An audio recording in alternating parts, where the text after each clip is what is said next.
Olá, no programa Novas Fronteiras de hoje nós vamos falar sobre o componente biológico essencial à manutenção da vida, a água. A Organização das Nações Unidas alerta a população para o risco iminente de escassez de água em nível global. Segundo dados do Instituto Trata Brasil, cerca de 33 milhões de pessoas não têm acesso à água potável no Brasil.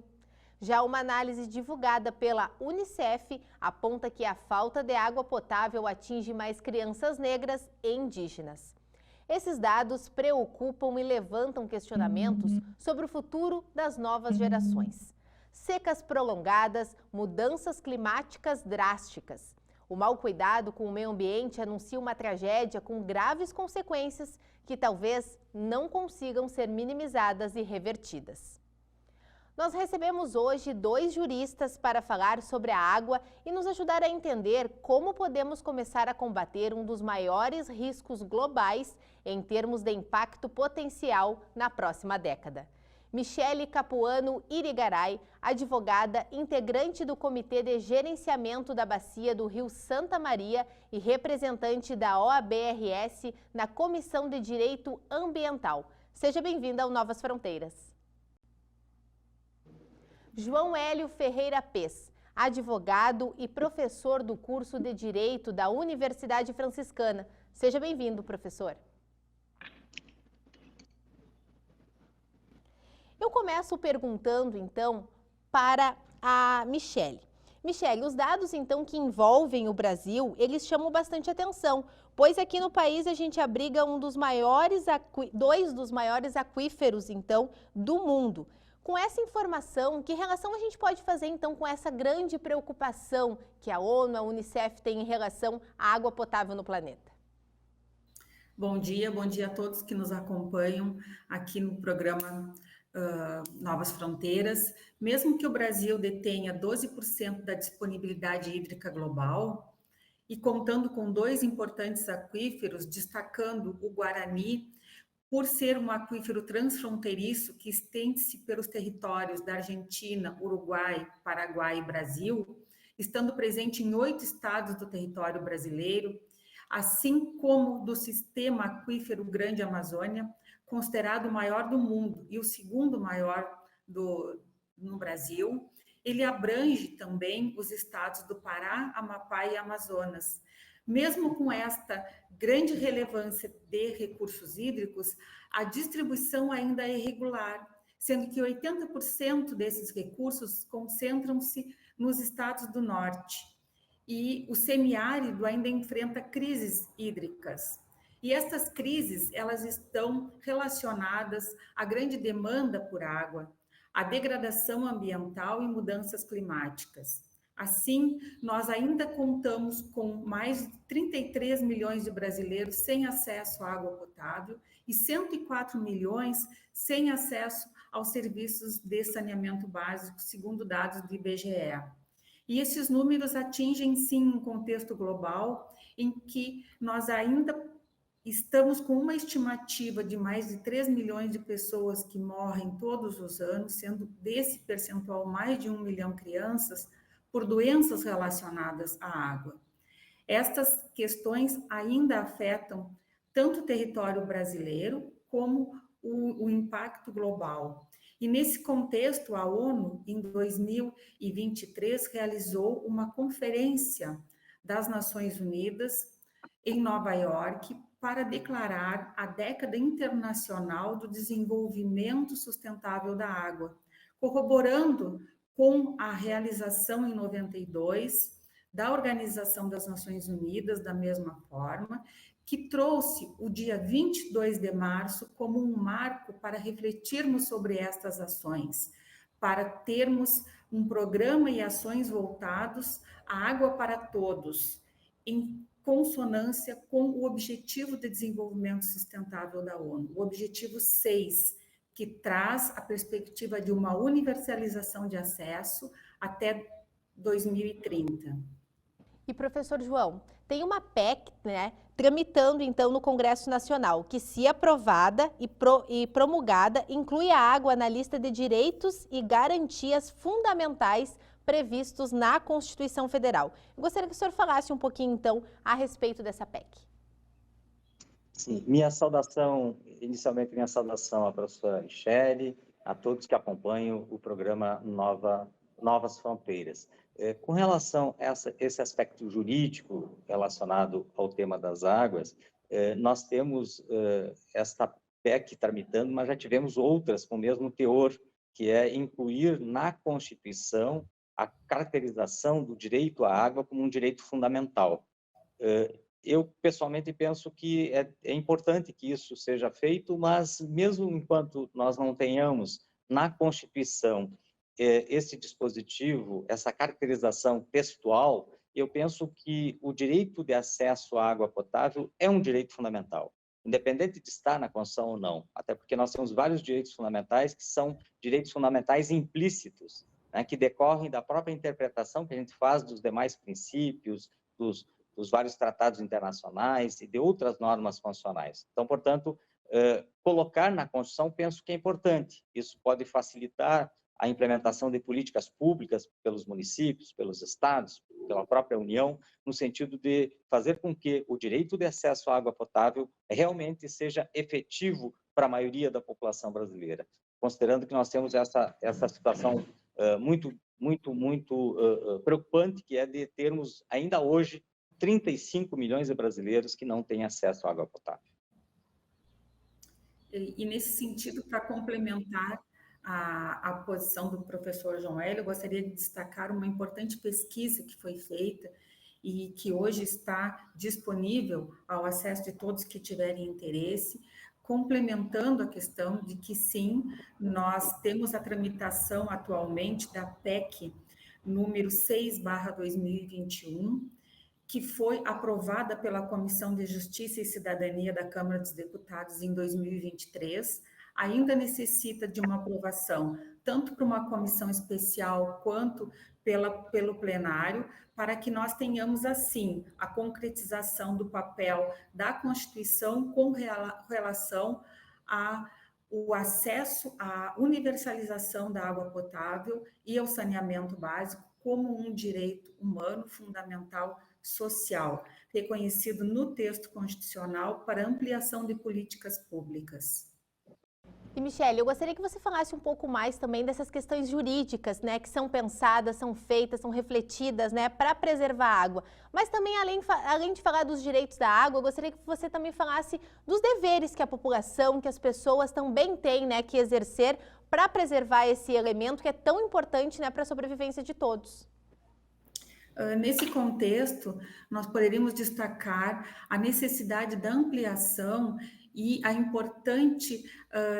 o importante papel que é desempenhado pelos comitês de bacia hidrográfica. Os comitês têm um importante papel de atuar na gestão participativa dos recursos hídricos, tanto no monitoramento qualitativo quanto quantitativo desses recursos, assim como na regularização de outorgas, em uma gestão que amplie as perspectivas tanto de universalização quanto da manutenção e preservação dos recursos hídricos. E, para tanto, nós temos, sim, a necessidade de participarmos e de impulsionarmos todo e qualquer espaço que reflita-se como uma perspectiva de ampliação para que a sociedade tenha uma informação adequada e também consiga atuar na forma de gestão democrática desses recursos que implementam uma condição essencial à nossa vida, à nossa saúde, à nossa estrutura, de nossas famílias, de um desenvolvimento realmente que abrange os usos múltiplos da água, tanto no consumo quanto com relação à produção de alimentos e ao nosso desenvolvimento sustentável. Aquelas metas que estão inseridas na Agenda de Desenvolvimento da ONU e que devem ser os objetivos dos municípios e dos estados. Eu gostaria de complementar aquilo que a professora Michele abordou em relação à participação. Penso que é de suma importância a participação cidadã na gestão das águas, na preocupação com relação a esse tema. No entanto, nós temos uma realidade que, infelizmente, não é a melhor. porque os comitês de bacias e a própria legislação que define como deve ser gerida, como devem ser geridos os recursos hídricos no Brasil, nós não temos o apoio suficiente do Estado brasileiro. Por exemplo, os comitês hoje estão se reunindo e definindo políticas, mas não conseguem ter efetividade em relação àquilo que se propõe, porque falta recursos, falta estrutura, ou seja, o Estado não está, né, atuando no sentido de criar as condições para que essa participação cidadã seja efetiva, para que nós tenhamos a gestão das águas no interesse público, no interesse da sociedade brasileira. Então, portanto, é algo que eu gostaria de acrescentar, até porque pesquisas que realizei junto com a professora Michele, com esse tema, nós chegamos a essa conclusão que os comitês de bacia de todo o Brasil, né, precisam ter melhor estrutura, precisam ter dotação orçamentária, precisam ter mais autonomia para poder implementar as políticas de gestão, já que a lei prevê que é a partir da gestão compartilhada da sociedade por meio dos comitês que os recursos hídricos devem ser geridos em nosso país. Esses são desafios e metas a serem atingidas para que nós possamos, sim, como bem mencionou o professor João Hélio, uma implementação mais efetiva da política pública de acesso à água potável, ao saneamento e do sistema de gerenciamento desses recursos hídricos. E, professora Michele, ainda em relação aos comitês, a importância, então, de haver uma maior divulgação do trabalho realizado pelos comitês, até para que chegue uma maior informação para a sociedade, para que elas consigam entender, talvez, de uma melhor forma, os riscos que estão correndo. Os comitês têm uma importante atuação na comunidade. Com a ampliação desses espaços de participação, a sociedade tem a possibilidade de ter uma informação qualificada, assim como também encontram-se como espaços de qualificação para todos os gestores que tenham a necessidade da implementação de políticas públicas adequadas. Atualmente, os comitês contam com recursos realmente reduzidos no contexto de manter as suas atividades, e a pandemia foi um grande desafio. Durante a pandemia, os comitês, na sua grande maioria, continuaram a sua atuação de uma forma online, de uma forma remota, mas sim, concluindo a sua participação, não deixando de estar atuando com relação às demandas locais e regionais, para que respondam para a sociedade, para que deem este retorno no contexto de quais as condições que estão os seus recursos hídricos, quais as formas que tem e quais os desafios. E um dos desafios que está sendo um ponto central hoje na demanda dos comitês também refere-se à cobrança do uso da água, que é um contexto que ainda está em análise, debate por muitos comitês e que necessita, sim, de uma participação cidadã, como bem colocou o professor João Hélio, para que nós tenhamos uma condição de nos inserirmos nestas questões com uma qualificação de informações para as decisões necessárias. Além disso, penso que, frente a os últimos eventos extremos, né, as mudanças climáticas, nós estamos tendo alguns eventos que têm relação direta com a questão da gestão das águas. Então, portanto, é de suma importância que a gestão das águas, a gestão dos recursos hídricos, seja efetuada no sentido também de diminuir os danos causados por esses vários eventos. Nós temos aí eventos climáticos com chuvas que provocam grandes alagamentos, e muitas vezes basta uma gestão bem feita em toda a bacia hidrográfica para diminuir as consequências, as sequelas deixadas por esse evento. E tendo em vista que nós teremos nos próximos anos, né, o aumento considerável, ou seja, a intensificação e os eventos extremos, né, ocorrendo com mais intensidade e mais frequência, é necessário que nós tenhamos a gestão dos recursos hídricos de forma, né, planejada, de forma participativa, porque quem conhece o rio é quem mora próximo do rio. E, portanto, fazer a gestão das águas deve ser feita pela própria comunidade. Como está na lei, Mas para isso é necessário que nós criemos as condições para que essa gestão seja bem feita.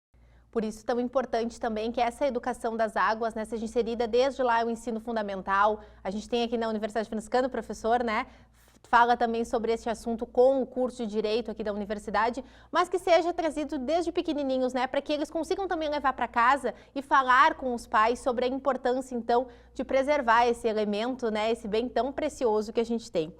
Agora eu faço uma pergunta que serve também para o professor João, para a professora Michele, que é um livro, então, né, que vocês escreveram em parceria. O livro, então, foi lançado, ele é Privatização e Mercantilização da Água. E eu gostaria, então, de começar com o professor João, gostaria que o senhor falasse um pouquinho, então, sobre a escrita desse livro. Sim, esse tema da privatização é um tema muito atual e tem uma relação direta com o acesso à água, com acesso universal à água potável, né?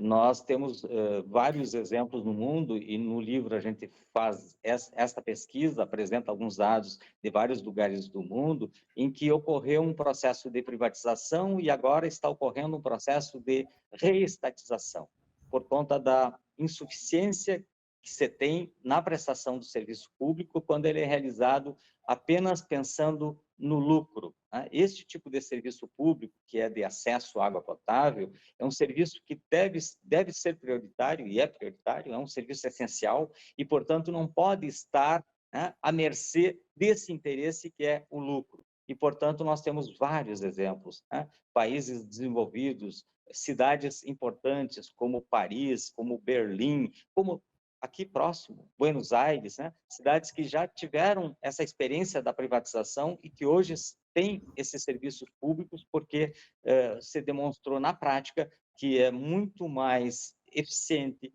e que esse serviço é melhor prestado e que esse serviço é prestado de forma universal quando ele é feito pela administração pública.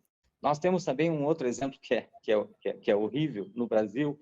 Há mais de 20 anos, né, uma das principais capitais do Brasil, que é Manaus, tem os serviços já privatizados. E a capital que tem os piores serviços, a capital que tem um percentual menor da população atendido tanto por saneamento básico como esgotamento sanitário ou a própria acesso à água potável, é Manaus. Então, portanto, é uma demonstração clara de que a privatização não é a solução.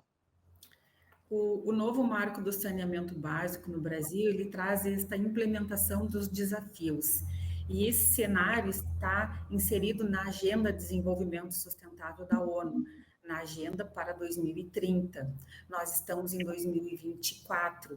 E nesse contexto, o Índice de Segurança Hídrica do Brasil, que apresenta-se com dados de 2023, traz uma grande preocupação com relação ao número de brasileiros que ainda encontram-se em cidades com menor potencial de abastecimento, em torno de 60 milhões de pessoas. E a previsão, segundo números da própria Agência Nacional de Águas e Saneamento, é de que este número ainda suba para mais de 70 milhões de pessoas em cidades com baixa garantia de abastecimento de acesso à água potável e saneamento básico. Estes dados são realmente dados desafiadores que impulsionam a todos aqueles que estão como implementadores de políticas públicas ou como pesquisadores a estar voltados à implementação de uma tutela efetiva que garanta esta universalização de acesso. A gente fica na torcida, então, que esses índices, né, diminuam cada vez mais durante os próximos anos, né? E o nosso programa chega ao fim, Novas Fronteiras, então, vai encerrando. Eu quero agradecer a presença, então, da professora Michele por estar participando aqui conosco hoje. Agradeço também a presença do professor João por vir aqui conosco, né, falar sobre esse tema tão importante, então, que é a água.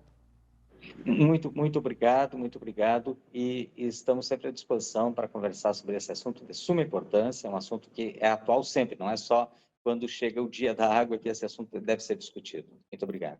Nós agradecemos a oportunidade, ao espaço que o programa Novas Fronteiras cedeu a essa temática de tanta relevância.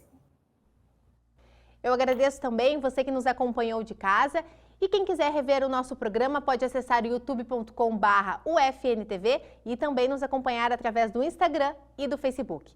Até mais!